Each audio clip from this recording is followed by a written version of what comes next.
One book that kept popping up in my feed was this series called America Falls. This would not have been a book I would have been interested in because even though I like the idea of dystopian fiction, I've never really read any of it. Like I've experienced dystopian fiction or ideas, imagination.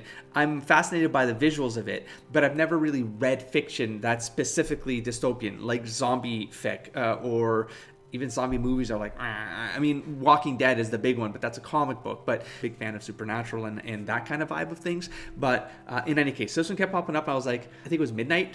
And I was like, I'll just put something on to fall asleep to. And I started the first book of this series and I was up until 5 a.m. I mean, I couldn't stop. I had to finish the book. I finished the book. It was extremely compelling in ways I would not have expected. Again, if I read the synopsis of this book, I would never have felt like I would have been more curious about it. But real quick, it's the virus is quick, deadly, unstoppable. The country is left in tatters. For Isaac Race, it's especially bitter after the death of his parents and sister. He was just getting his life back on track. The weaponized virus changes all that. Battered by the fresh deaths of his foster parents, but hardened by the years he's endured, he emerges from the temporary safety of his home to seek out other survivors during the most vicious winter on record.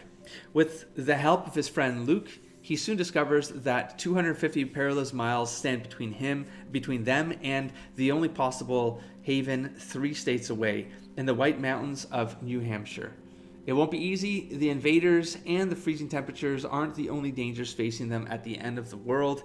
To survive, they'll have to risk everything and do anything to protect themselves in a world where trust and safety have been shattered.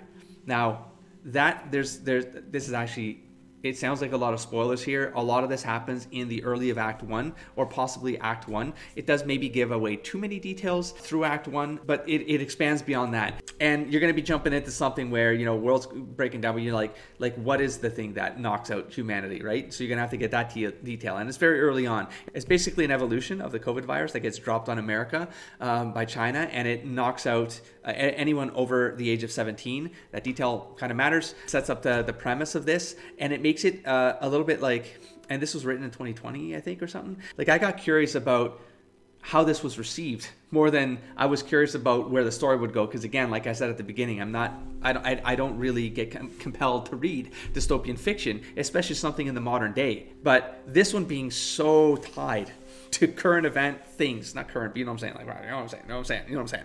But it was like there was enough, like almost like courage from an author to be able to take a premise like that and then run with it the way that this author ran with it. Now, I ended up listening to this on Scott Medbury's YouTube channel. It's the way I would recommend any indie author go about this. If you're going to put your work out there, you might as well own and control the channel that it's on, because then you get to leverage all of that from a marketing perspective, a grassroots marketing perspective, and then you get sales off the Kindles, or if you print the books or print on demand or something like that, you get to find a way of monetizing your work that way. And the way the fiction is told, there's a conservative and potentially Christian leaning to this, like the spirit of the vibe of the novel, of the story, of the characters had a bend to it that I wasn't used to anymore. Like, not used to anymore. I was like, when was the last time I read fiction that leaned conservative or leaned traditional, which was kind of a breath of fresh air. And that's something I didn't think I'd be thinking or saying,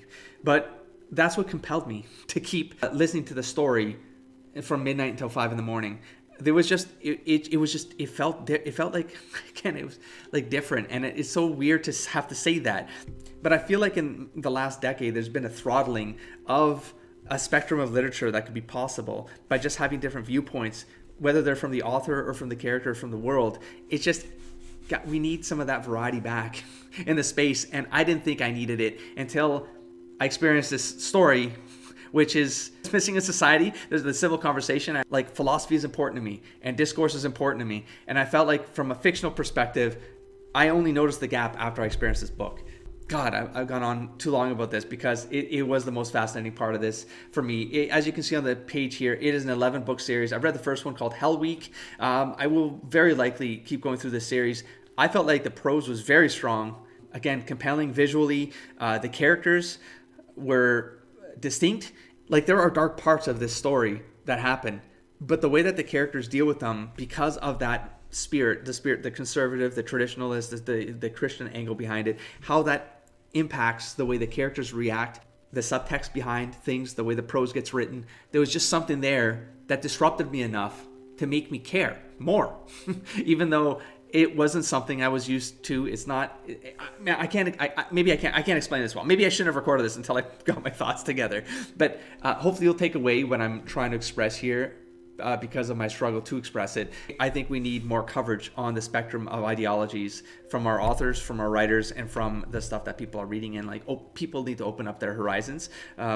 And so that this series really did unlock a lot for me. I'm going to be exploring more of it because I really, really, really enjoyed how it challenged the way that I read characters and understood those perspectives. It's like some are, they sound like contained stories. Some of them become offshoots, like other characters, side stories that happen along the way. There you go. You can buy the Kindles, or you can go to the YouTube channel for Scott Medbury and enjoy the audiobooks. They were really well done. The voice actor was pretty solid there. I forget their name, and I don't have the YouTube channel popped up here, but look them up and give it a shot. And now I got YouTube suggesting a bunch of dystopian audiobooks. Not all of them have been hits. There have been a few misses there. Maybe I won't point them out. I'm not sure.